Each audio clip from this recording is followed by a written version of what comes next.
Since the dawn of time, mankind has strived to take us further, faster, and higher than ever before. Hidden within ancient tombs, encoded on sacred walls, lie the secrets of how the ancients devised extraordinary machines. How could they possibly have imagined such visionary designs thousands of years before today's cars, trains, and planes? This is the story of how man went from inventing the wheel to conquering the skies.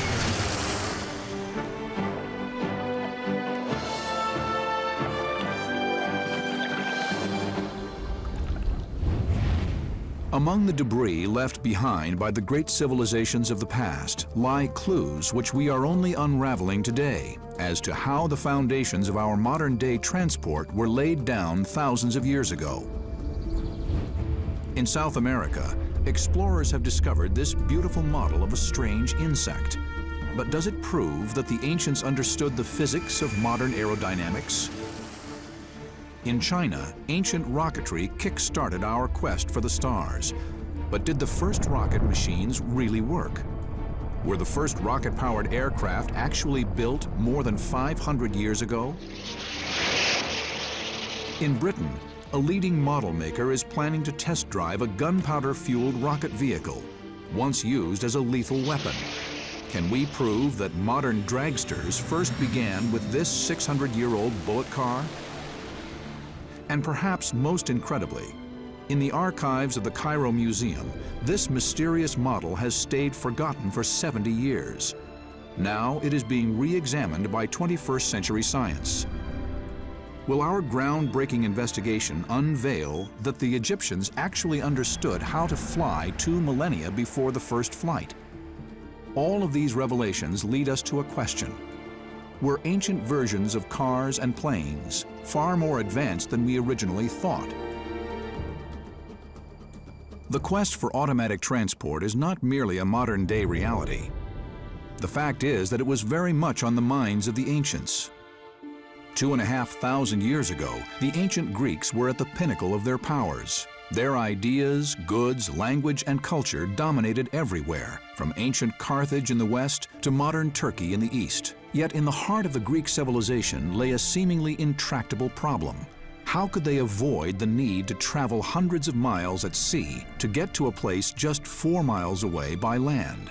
Let's say you were traveling from Athens to Sicily. You had to take your ship all the way around the outside of the Peloponnese. And when you've got a combination of currents, winds against you, and 200-meter high cliffs, it's an ideal situation for pirates who lived down in the peninsulas there to row out, throw your sailors overboard, and take over the ship.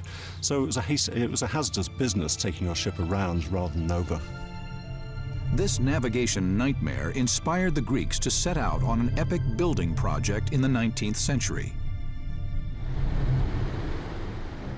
Today, we see the fruits of their labors in one of the wonders of modern Greece, the Corinth Canal.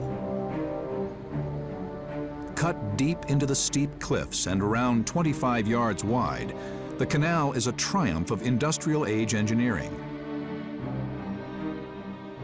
But it was completed in 1893, over 2 millennia too late for the ancient Greeks. So how did the ancient Greek engineers really overcome what seemed like an impossible challenge? The first person to have the idea of transporting ships over the Dialkos was probably the tyrant Periander in the 6th century BCE.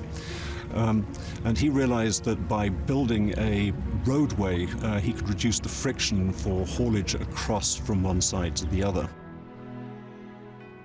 We now believe that this simple limestone runway holds the key to discovering the Greeks' ingenious solution. The ancient Greeks would have used one of the first mega movers in history, an ancient crane, to raise the super ships out of the water. Using a sophisticated system of pulleys, the vessels were hauled onto trolleys through the brute force of hordes of slaves and oxen. With the pre-cut grooves guiding the trolleys, this was the ancient world's first railroad. I'm not talking about a truck that is only 2 axles with a total of 4 wheels, but I imagine something with multiple axles, with multiple wheels. And as you make up your way across the Diolkos, you have to keep the wheels of the trolley very strictly on course with these grooves. Otherwise, you get into all kinds of trouble as you pull the ship over. For over 1,300 years, the Diolkos Railway powered the trading empire of the central Mediterranean. Yet it remains one of history's great lost opportunities.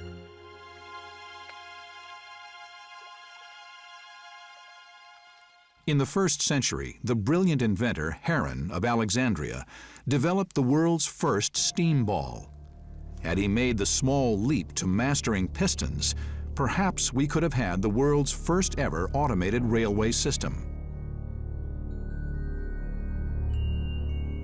But none of these innovations would have been possible were it not for the invention of a single devastatingly simple concept: the wheel.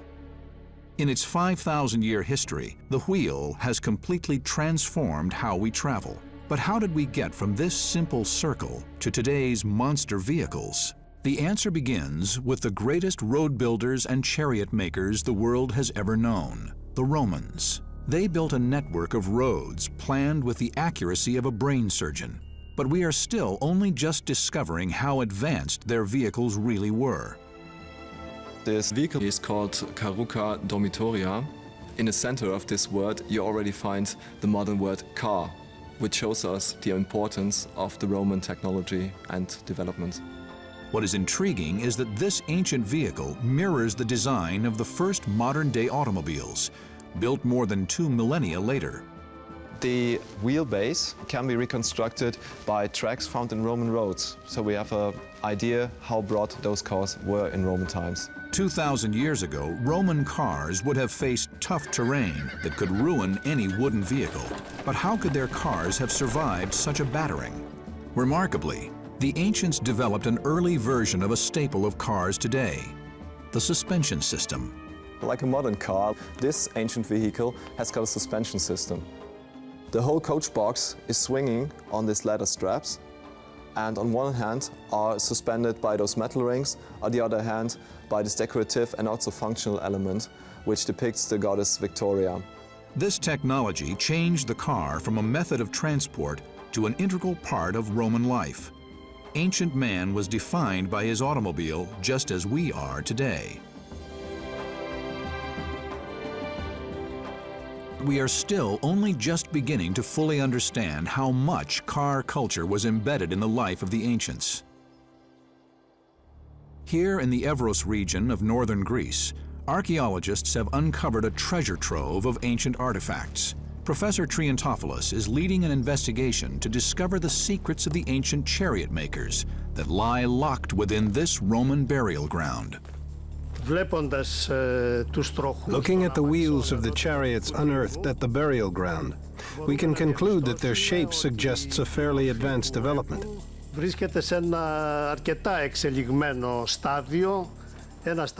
design survived right up to the 1960s in the region's villages.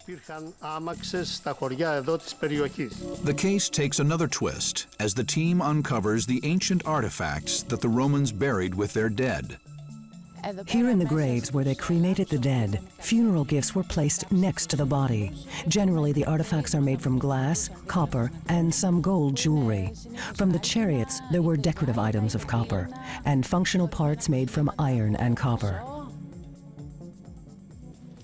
The Evros find is an amazing discovery.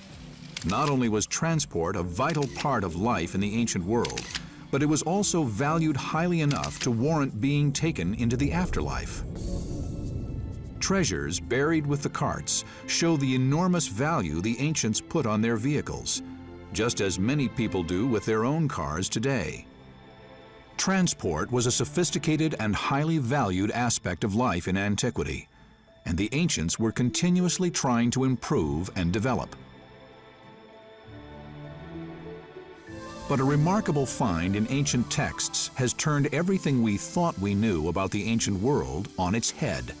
Within these pages are extremely advanced designs for the first fully automated car, powered by steam. Powerhouse speedsters of the 21st century use high-tech in-car technology and travel at speeds of over 200 miles an hour. Yet few today realize that these million-dollar racing cars would never have made it into existence without the technical savvy of the world's first car manufacturers. In Italy in the 1400s, an Italian doctor named Giovanni Fontana developed a vehicle for the sick and immobile that was to change history. He did compile a manuscript, which is called De Rebus Bellicis, while he was a doctor, in which he describes a strange vehicle whereby an invalid could actually move himself forward, a bit like a modern wheelchair. He would pull on ropes, which through pulleys would eventually turn the axles of his vehicle. Using Fontana's original designs, we can piece together the machine that allowed us to power ourselves for the first time.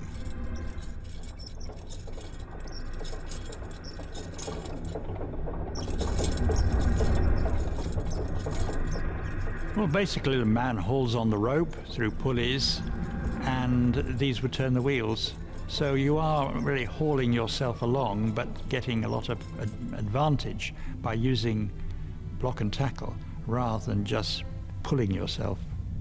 Giovanni's visionary design saw an interconnecting series of gears powered by a man pulling on a rope. Part hand cycle, part car, part sedan chair, this astonishing contraption signaled the dawn of a new era in which man moved using machines.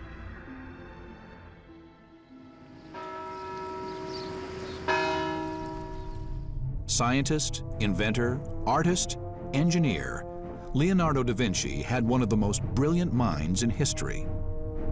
Hidden within his notebooks lie the designs for extraordinary machines that would have caused untold destruction on the battlefield. One of Leonardo's inventions that attracted a lot of attention is the tank. What it consists of is a conical roof with a viewing slit around the top, made of heavy planks. And around the edge of it are a series of guns which can fire in a completely all-round direction. And inside there are two cams, these things you turn, which then operate the wheels. So Leonardo envisages this device firing from all its guns, probably deafening the people inside, pushing into the enemy and causing mayhem. The exact specifications of the guns remains unknown to historians today.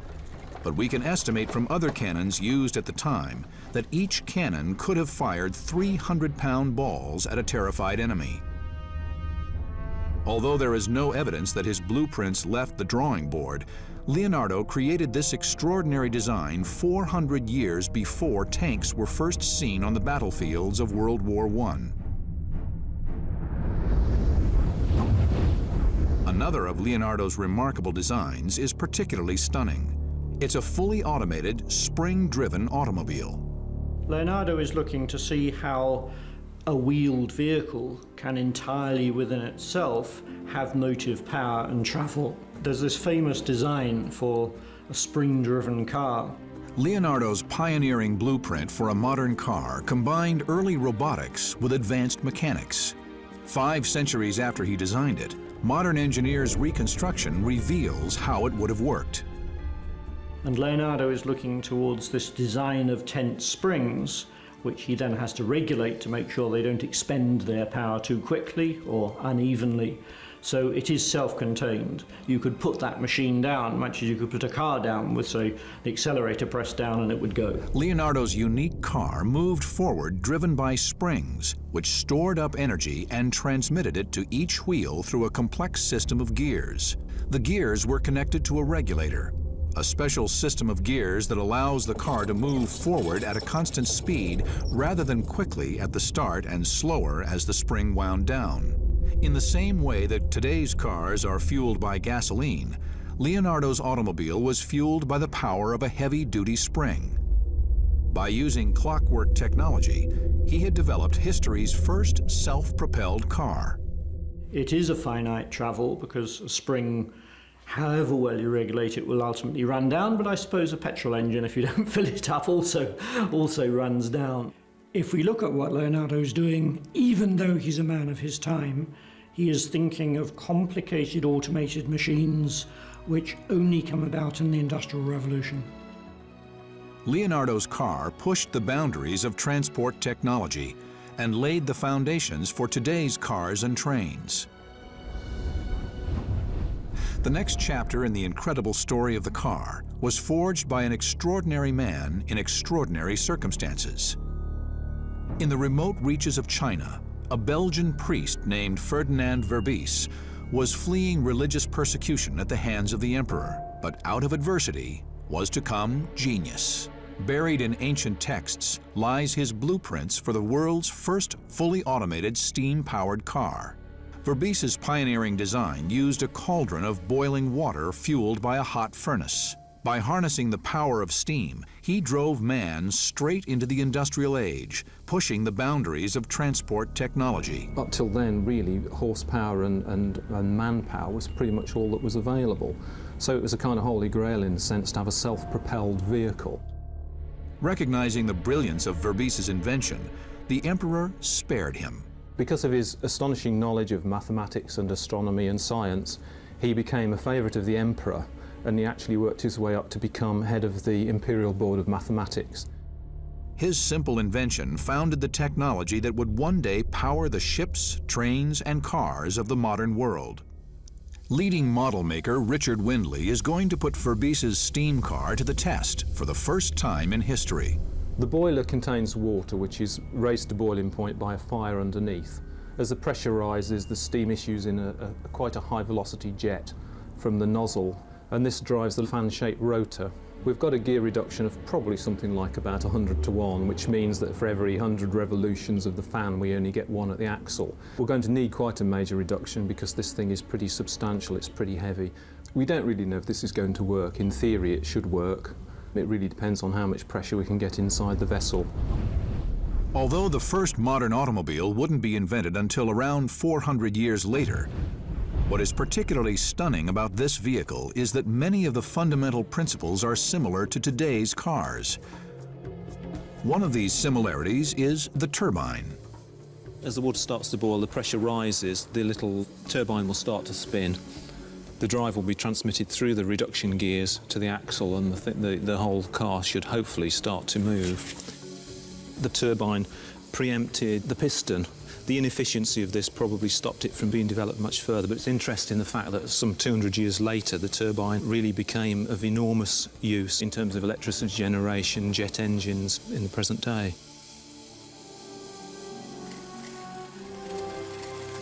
It is astonishing to think that the cars, trains, and ships of the Industrial Revolution all stem from a turbocharged kettle on wheels.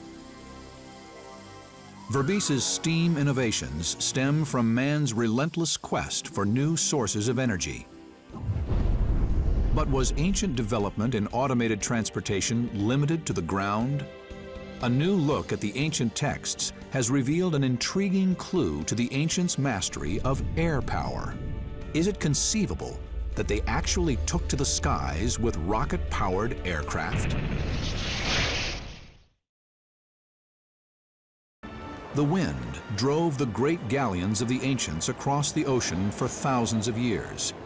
Yet as man watched its irresistible force, he envisaged a remarkable new machine, the wind car. People seeing, well, how fast a boat can go when the wind is behind in the sail could well think, well, surely it can drive 4 little wheels and we can move along the ground. Building upon the magnificent designs of ancient Chinese visionaries, Dutch inventor Simon Steven devised a mechanical chariot powered by the wind. According to legend, it moved like a hurricane. Steven's wind-powered car was a boat on wheels. Well, some say it went at 30 or 40 miles an hour, which is not impossible. I mean, it had to have a very level ground to go along. Unreliable winds and poor road conditions meant Steven's ideas today only survive in extreme land yachting. So instead of wind and water, mankind turned to a yet more potent and explosive source of power, rocket-generated firepower.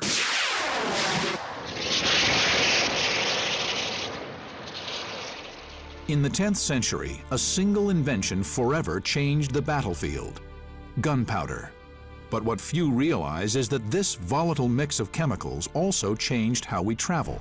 From gunpowder came rocket technology.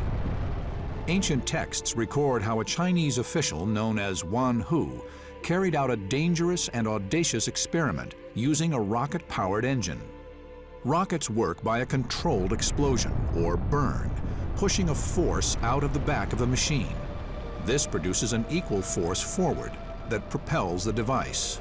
Dreaming of a journey to the stars, Wan Hu attached 47 ancient gunpowder rockets to a wooden chair, each lighted by one of his servants. According to legend, he was blasted out of existence. This fantastic tale has left a baffling mystery. Could Wan Hu really have mastered rocket technology over 500 years before NASA's first manned flight? Now, leading model maker Ben Jarvis is to reconstruct Wan Hu's incredible design using bamboo, string, gunpowder, and a little guesswork. Bamboo is a very, very strong material and actually put a reasonable amount of pressure inside it without it bursting, much the same as carbon fiber tubes are used today in modern rockets. This is a tiny barometric altimeter. This simply measures air pressure, so we're actually going to put it on the chair, and this will be able to determine exactly how high it's gone, plus or minus a few feet. In an unpopulated area of rural England, Ben prepares to launch his model of Wan Hu's incredible rocket chair into the heavens. 600 years ago, Wan Hu would have been strapped into the chair himself, risking his life in pursuit of new knowledge and grander horizons. The principles on which these gunpowder motors work are basically exactly the same as NASA's rockets. Obviously NASA use liquid fuels, which are slightly more complicated and slightly higher performance, but in terms of the combustion of materials in order to produce thrust, they're basically exactly the same. This is the moment of reckoning for the world's first rocket chair. Armed, firing in 5, 4, 3, 2, 1, ignition! That did pretty much what I kind of thought it was going to do. I think possibly had it had a bigger kite on top of it, we might have got a little bit of a glide there. He looks like he survived though. I think Wan Hu would probably have come out of that alive, albeit probably a little bit shaken. I think basically that we've proven that Wan Hu's 1500s design probably was a little bit flawed. So I think this time round we're going to use modern technology and a bit of modern aerodynamics knowledge to see if we could actually get Wan Hu up into the sky in a slightly more spectacular fashion. Ben makes a crucial alteration to his model. This time he places the gunpowder engines beneath the chair, just like a modern space rocket. Firing in 5, 4, 3, 2, 1, fire!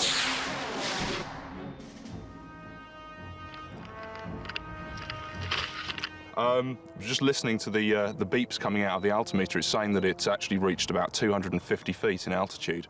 So that's a big improvement over the 3 feet that the last one reached. So as I said, I think it's all down to modern aerodynamics. By putting some fins at the bottom and launching it upwards rather than horizontally, Wan Hu went a lot further, but unfortunately I think he's probably suffered at least a broken ankle, possibly worse. So all in all, I doubt it's going to catch on as a viable form of transportation, to be honest.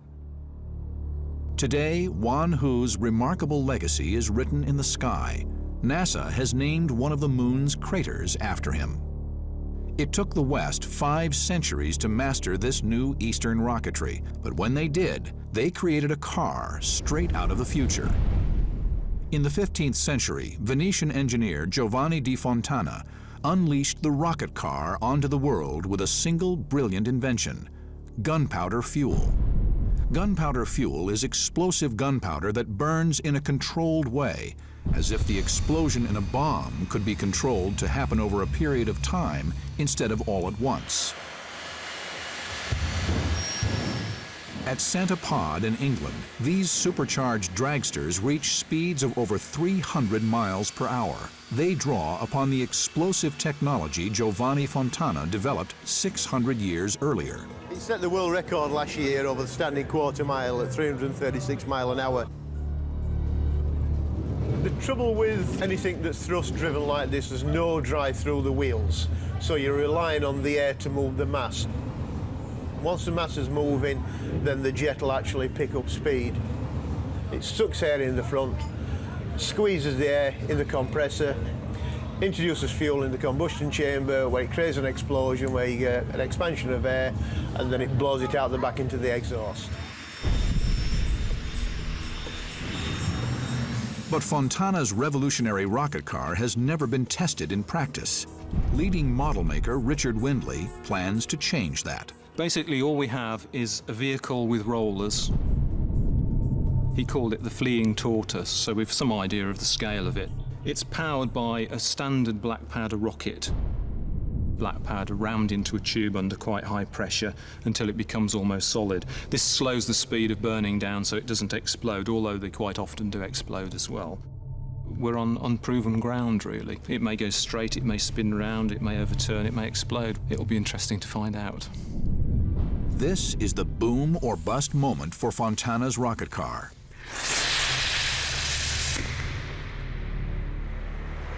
Against the odds, the volatile fuel fires the engine and the vehicle reaches speeds of 40 miles an hour.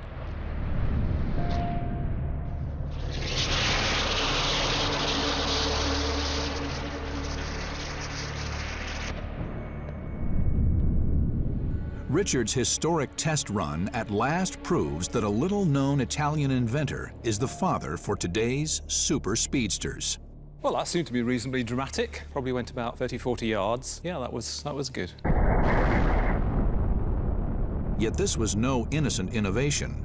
It is a 600-year-old weapon of terror. We've got to bear in mind that these things would be carrying incendiaries. That whole thing would be flaming as it hurtled towards the enemy. If they were setting off whole barrages of these things, the effect would have been absolutely terrifying.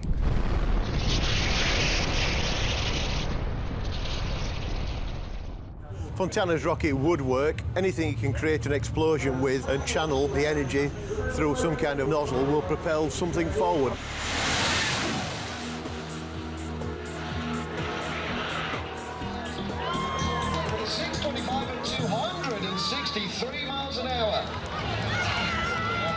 Mankind is constantly pushing at the boundaries of possibility. From railroads to tank technology to rocketry, one challenge was left unconquered: manned flight. Man dreamed of one day making the ultimate journey: flight, the journey to the heavens. Early pioneers from China and Renaissance Europe developed extraordinary flying machines. But according to history, flight itself remained only a distant fantasy until the Wright brothers in 1903. Now, new evidence is threatening to completely rewrite the story of how mankind learned to fly. All across South America, from the desert plains of Peru to the jungle kingdoms of the Amazon, the native South Americans have depicted nature for centuries. We discover the secrets of their culture through stunning murals, pottery, and artifacts. In 1965, deep in the dense Colombian rainforest, a team of explorers made an intriguing discovery. Almost 1,000 years ago, an ancient people known as the Cumbayan forged these beautiful brooches from gold and copper alloy. At first glance, they appear to be the models of small winged insects, but a second look reveals that there is something highly unusual about these objects. Their design carries anomalies found in no air-breathing creatures in the natural world. Normally you find it only with fishes, but no animal anywhere has vertical fins. They actually have wings, but of course not on the low edge. All these models have on the low edge the wings. All birds have, of course, the wings on the upper side, and we have it here on the arms or something like that. As we investigate further, we discover new, unexplained puzzles in the model's design. While all insects have their wings located on the top of their body, This ancient brooch has them at the bottom, a feature found only in modern jet aeroplanes. But there's more. Just like these jets, the brooches have delta-shaped wings. There is a rudder clearly shown, and, quite astonishingly, ailerons. All of these features are found on modern aircraft like the Space Shuttle. This golden model has thus left a fascinating mystery. Could this be a model of an aircraft that actually existed? Did the ancient Kimbayans understand how to fly over 1,000 years before the first recorded flight? Peter Belting is an aerodynamics expert with experience in designing fighter jets for the German military. For over a decade, he has been fascinated with the enigmas surrounding the Kimbayans' golden insect. By constructing a 16:1 scale model of the artifact, he planned to unravel whether this stunning brooch was more like an insect or a supersonic modern aeroplane. You have to find out during the flight, the first flight and so on, where is the center of gravity, what shape the rudder have to have, and so on. But I do it since 40 years now, and you feel that it's flying or not.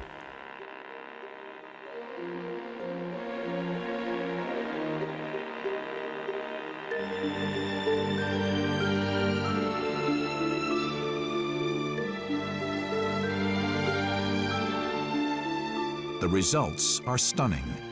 What was once dismissed as a piece of jewelry modeled as an insect actually flies more like a 21st century aircraft.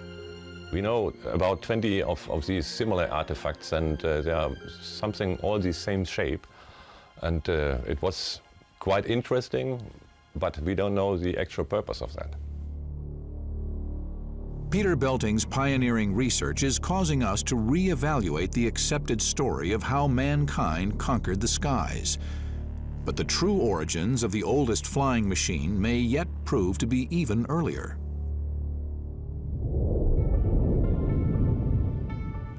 In the Temple of Osiris in Egypt, a stunning, some say chilling, discovery was made that has ignited controversy in the scientific world.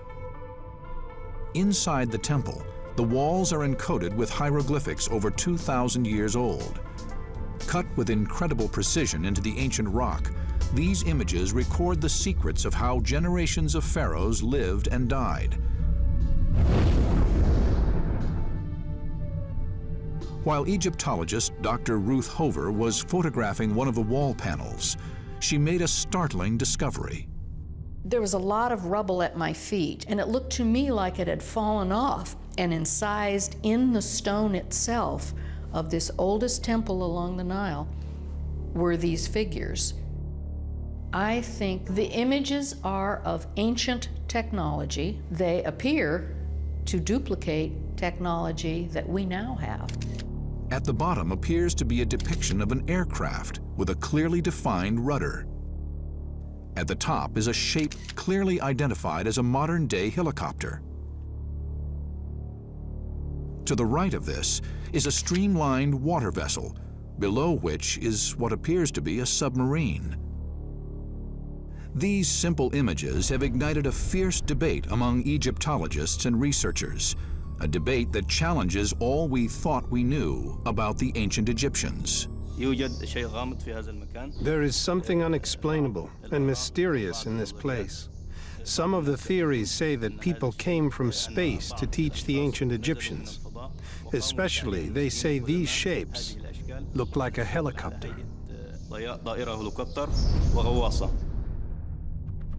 Yet, could we just be projecting onto these ancient symbols images that are familiar to our own civilization?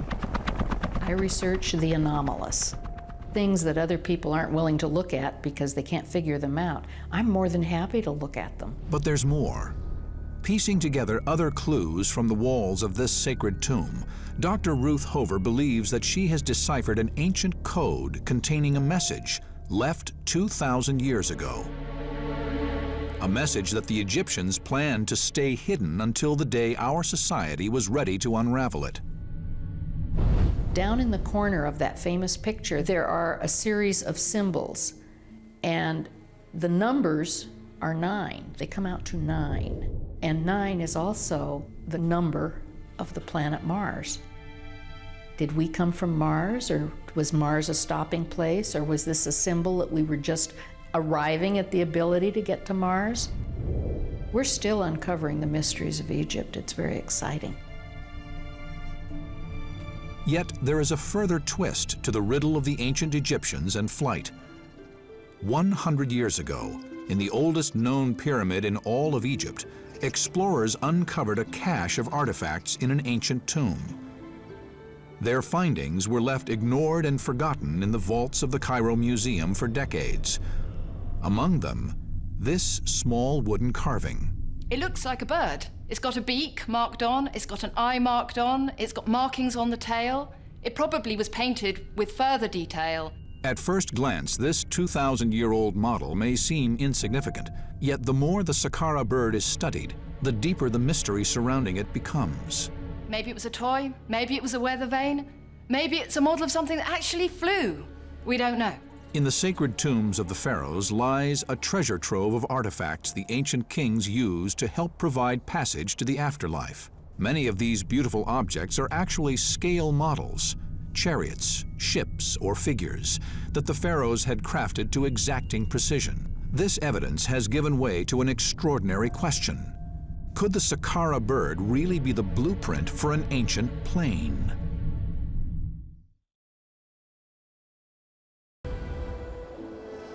Beneath the shifting sands of the Giza Plateau lie the secrets of the greatest ancient civilization of them all, the Egyptians.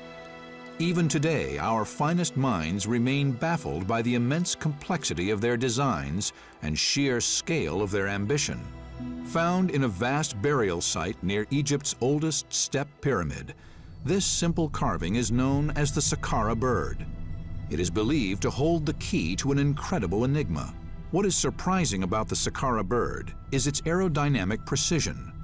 The shape of the wing and the fuselage seem to have similarities to modern-day aircraft engineering. Could the ancient Egyptians really have possessed the technology of flight over 2,000 years ago? Man's always seen the birds and he's wanted to fly himself. And I think the Egyptians thought that flying was a godlike property. And maybe this was their transcending to become gods. One of the ways they would do it would be through flight. Simon Sanderson is an aerodynamics expert who has long been fascinated by the Sakkara bird. He plans to use the latest scientific techniques to unravel whether the ancient Egyptians developed a model for a full-size flying machine. Using cutting-edge technology developed by the University of Liverpool in England, he will conduct the ultimate flying test. The top of the wing is curved on both the leading and the trailing edge, which is not quite the same as a modern-day wing, but is a shape that will give some type of aerodynamic properties. Theory after theory has sought to decode the Sakkara bird. Now, state-of-the-art science will seek to crack the mystery once and for all. The Sakkara bird has provoked this fascinating discussion as to whether the ancient Egyptians did actually know how to fly. After painstaking 3D analysis, Simon and his team begin to construct a model of the Sakkara bird. We're actually going to make a model of the Sakkara bird which is 5 times bigger than the original, because the original was very small. The Sakkara bird is definitely the first step on the way to the understanding of aerodynamics.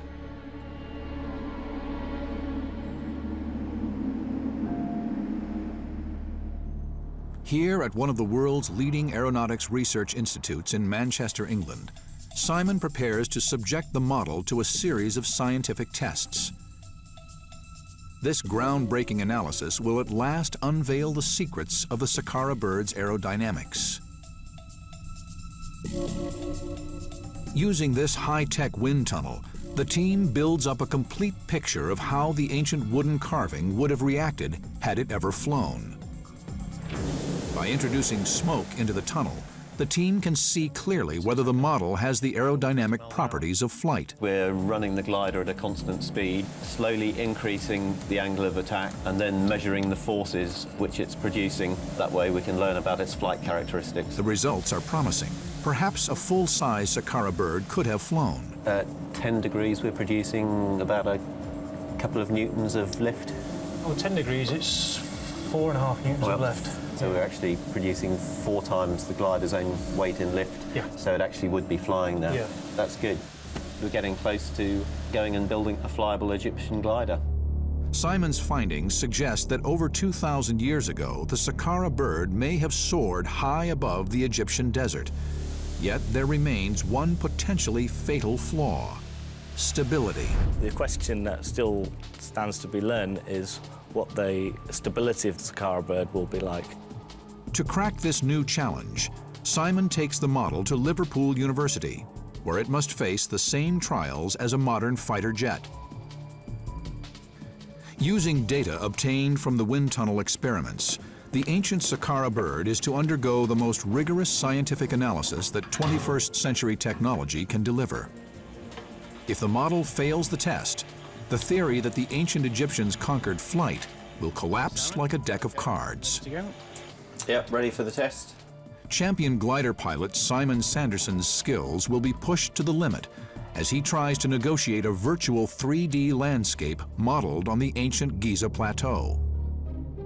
But almost as soon as the flight begins, the model spirals violently out of control. Simon Sanderson is left powerless as the Sakkara bird swings wildly and plummets like a stone. Completely loses it straight away.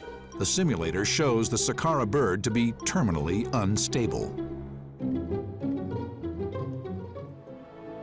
It's collision with the pyramid, so I'm going to take control. I have. Because we haven't got a tailplane on this glider, we have no pitch control.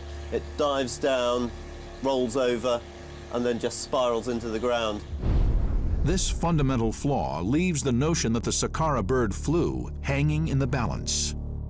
When an aircraft is flying along, if it's disturbed by the wind or if you're controlling it in any way, you need the tail to keep it on the straight and level.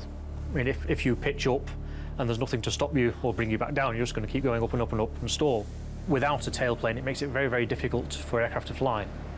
But what if the Sakkara bird did, in fact, have a tailplane at the time of the ancient Egyptians? At the rear of the carving, a segment has broken away at precisely the point that a tailplane might have been fitted.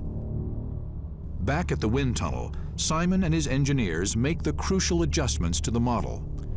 With the tailplane added, the revamped Sakkara bird produces a completely new set of aerodynamic data. But no one knows if the modifications will be enough to save the Sakkara bird from crashing down to Earth once again. Feeding this new data into the flight simulator, Simon will carry out the final test flight of the Sakkara bird. These last few minutes will determine whether his mission ends in success or in failure.